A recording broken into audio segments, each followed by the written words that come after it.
Hi, everyone. I'm Gretchen Carlson. Welcome to The Real Story today. The impact of the partial government shutdown now starting to spread far beyond our borders. The State Department warning that our embassies around the world are at risk with security upgrades stalled now. And then there's the possible economic impact. With America's debt limit deadline less than 2 weeks away, the head of the International Monetary Fund says the global economy could plunge into chaos if the U.S. defaults on its debt. All this as Tropical Storm Karen targets our Gulf Coast.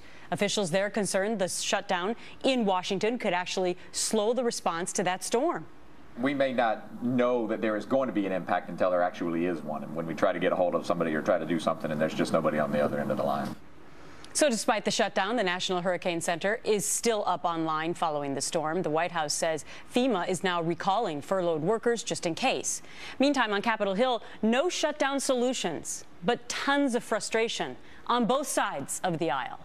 This morning, I get the Wall Street Journal out, and it says, well, we don't care how long this lasts because we're winning. Now, this isn't some damn game.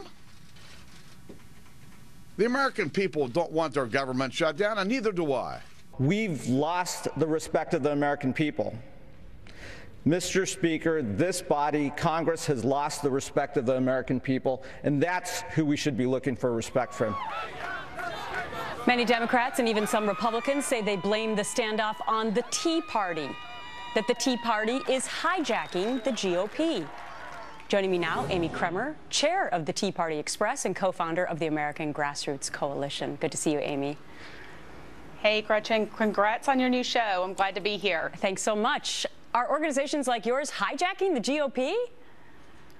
No, I don't think so at all. I think that finally we have some representatives in Washington that are actually listening to their constituents and aren't concerned with just being a part of the good old boy club. And quite frankly, these people are doing what they're doing because there are so many millions of Americans behind them. If the Americans weren't behind them wanting them to do this, they wouldn't have this platform. But I think what some in the GOP are saying is, what is the end game strategy here?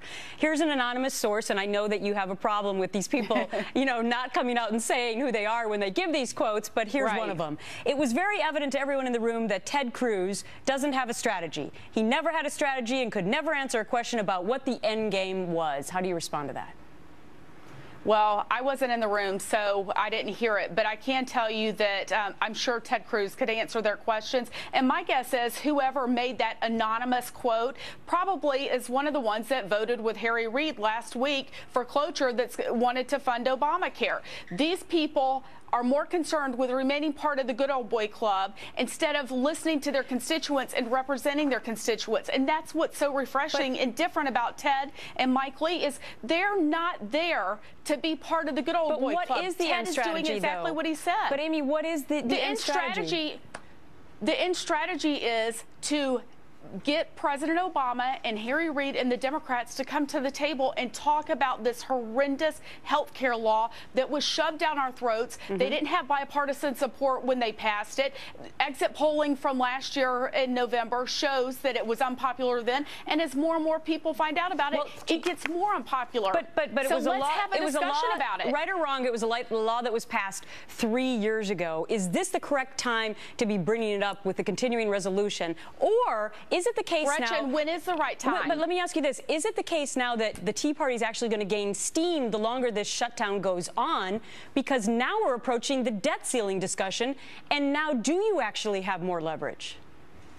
This is what I say. There's never a good time. They don't want to talk about it. It's their way or no way. I've never seen leadership like this. It's horrific. It's like holding a football or a baby and you won't let it go for anything. This is absolutely ridiculous. It's killing jobs. It's hurting our economy. It's hurting American families when they're losing, their jobs and wages and the increase in cost. What are they more concerned about? Barack Obama's legacy or American people? This affects every single American out there, and we should be having this discussion. And the fact of the matter is, you know what? Maybe it's a good thing what's going on right now because the House is passing these little continuing resolutions for targeted parts of the government. Congress has gotten so used to passing these huge omnibus, huge budget bills. It's not working. Yep. We're spending way more money than we have. We should be passing appropriation bills and nothing else. And so let's look at all the waste that we have. Maybe people will actually see how bloviated our federal government is. That could be the end result in all of this. Amy Kremer, have a great weekend. Thanks so much. Thanks, Gretchen. You as well.